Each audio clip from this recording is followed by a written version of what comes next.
Hey everyone, and welcome back to The Explainer. Today, we've got something incredibly special to unpack. We're going to be looking at a very brief but deeply profound piece of ancient poetic text. Now, it's just a few sentences long in our source material, but let me tell you, it packs an absolute wallop when it comes to human nature.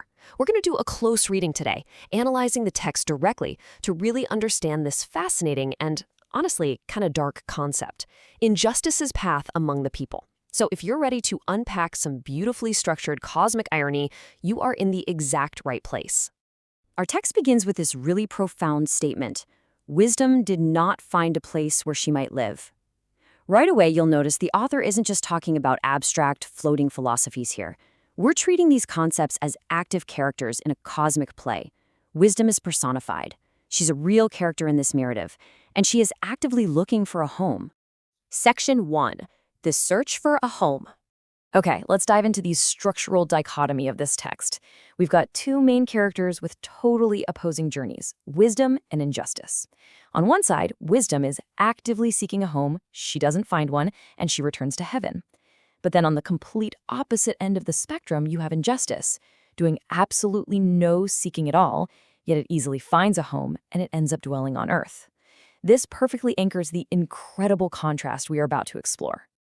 Section 2, Wisdom returns to heaven.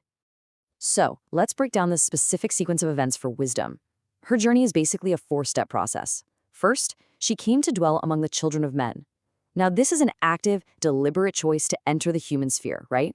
Second, she found no dwelling place. She is met with, essentially, closed doors. It's a collective rejection by humanity. Third, totally defeated, she returned to her place. And finally, she took her seat among the angels. Whatever enthusiasm she might have had to live among us is just completely snuffed out. A dwelling place was given to her in the heavens. This outcome is absolutely critical because it creates a massive narrative void down on Earth. Wisdom has totally vacated the premises. She is seated up among the angels because she just wasn't welcomed by us. But while, as we know from storytelling, and honestly from life, a vacuum rarely stays empty for long. When something leaves, something else rushes right in to take its place. The children of men are now left completely without her presence.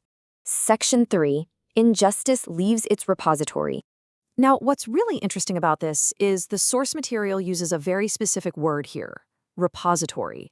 It means a place where things are stored or contained. It explicitly states that injustice came forth from its repository. This implies that injustice wasn't just roaming free out in the wild. It was locked away. It was dormant. It was contained.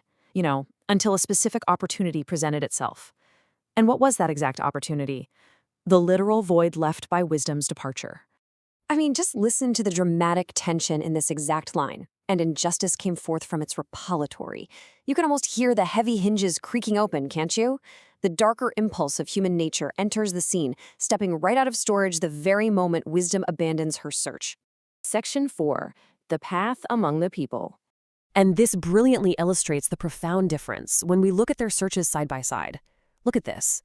Wisdom came to dwell among men. She actually tried. Injustice did not seek them. It made absolutely no effort whatsoever. Now look at the result.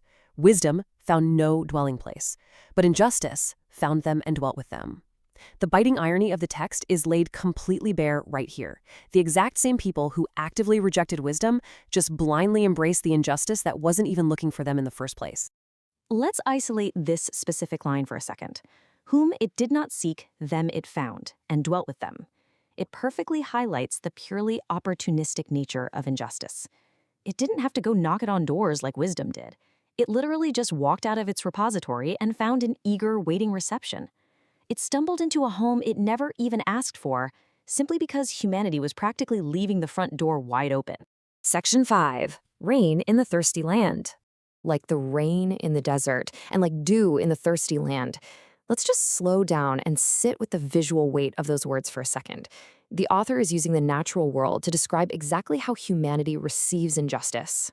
So the crucial point is why the author chose these very specific words: rain in the desert and dew in the thirsty land. I mean, what does a desert do when it rains? It doesn't just passively receive the water, it devours it. It eagerly, greedily absorbs every single drop because it is utterly parched. The earth just soaks it up instantly. And this is a devastatingly sharp contrast to how humanity treated wisdom. We were like a brick wall to wisdom, completely closed off and impenetrable. But when injustice showed up, we soaked it up like a parched desert drinking in the rain. Which leaves us with this final, really profound question to consider. Are the children of men a thirsty land, eagerly absorbing injustice in the absence of wisdom? This short text paints a rather stark, almost uncomfortable picture of human nature, one where we reject the difficult, demanding path of wisdom and just greedily consume injustice the second a void is created. I really encourage you to reflect on this, look around at history, look at the world today, and ask yourself if this ancient poetic observation still holds true. Thank you so much for joining me for this explainer. Keep questioning, keep analyzing, and I will see you next time.